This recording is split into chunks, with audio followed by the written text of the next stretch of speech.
بلکہ اس کو چھپایا، مس ڈیکلریشنز کی. اور آپ اس کی جرت دیکھیں، تقریروں میں یہ کہتا ہے کہ مطلب کوئی جمہوری فساد بھی نہیں رکھا.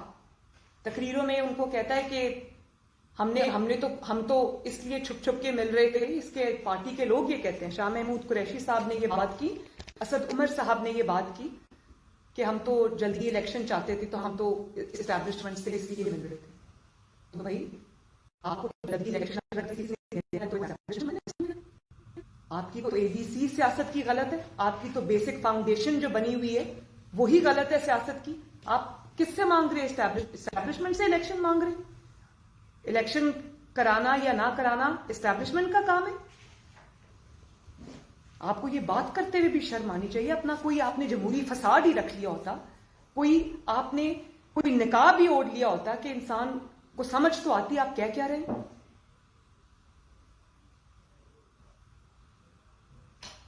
اور آپ کی اے بی سی غلط تو سیاست کی ہوگی، کیونکہ آپ کے جو ٹیچرز ہیں وہ جنرل پاشا اور جنرل ظہیر الاسلام، تو وہ تو آپ کے بیسک کانسیپٹ تو غلط ہوں گے ہی ہوں گے. جو اسٹیبلشمنٹ ہے اس سے الیکشن مانگ رہے ہیں. جب آپ ایسے استاد رکھیں گے ہاتھ، ناک اور کان جیسے اور ہاتھوں جیسے، تو پھر آپ کو یہی تعلیم ملے گی. پاکستان کی جو جمہوری زندگی ہے، پاکستان کی جو سیاسی زندگی ہے، اس میں کم و بیشتر میرا خیال ہے بہت سارے، بلکہ ہر سیاسی جماعت نے کسی نہ کسی موقع پر اداروں پر تنقید بھی کی ہے، اور جو انگلیاں ہیں وہ بھی اٹھی ہیں. مگر اس تنقید کا مقصد بھی کچھ فرق ہے. وہ قوم کے سامنے ہوتا ہے، وہ کسی اصلاح کے لیے تھی، کسی ایشو پہ بیس تھی، کسی غلطی کا احساس دلانے کے لیے تھی، کسی جمہوری اصول کے تحت تھی. اس کی جو تنقید ہے اسٹیبلشمنٹ کے اوپر، وہ نہ کسی نظریے کی وجہ سے ہے، نہ وہ کسی جمہوری اصول کی وجہ سے، نہ ہی وہ کسی ذاتی اصول کی وجہ سے. وہ صرف اس لیے ہے کہ اللہ کا واسطہ ہے میرے سر پہ دوبارہ سے دست شفقت رکھو، میری بیساکھیاں بن جاؤ، میرے ہاتھ ناک اور آنکھیں بن جاؤ، اور ورنہ میں گالی گلوچ کروں گا، ورنہ میں میر جعفر کہوں گا، میں میر صادق کہوں گا، میں جانور کہوں گا. دیکھیں، تنقید کا بھی نا کوئی معیار ہونا چاہیے، تنقید کا بھی کوئی سٹینڈرڈ ہونا چاہیے. آپ آئین کے احکامات کی تعمیل کے لیے، یا آئین کے جو باؤنڈری اس نے کھینچ دی ہے